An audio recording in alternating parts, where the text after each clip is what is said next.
merekam video tersebut tanpa sepengetahuan rekan-rekan yang ada di dalam mobil.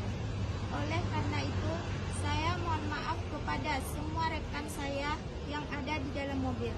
Saya juga meminta maaf kepada seluruh pihak yang merasa tersinggung dan tidak nyaman oleh penayangan video di media sosial tersebut. Saya tertawa di video tersebut karena kaget mobil pribadi membeli BBM 10.000 di SPBU Ringgo Panjang, Kecamatan Tambang. Demikian pernyataan ini saya buat dengan sesungguhnya tanpa ada tekanan dan atensi dari pihak manapun. Atas perhatiannya saya ucapkan terima kasih. Bang Kinang 23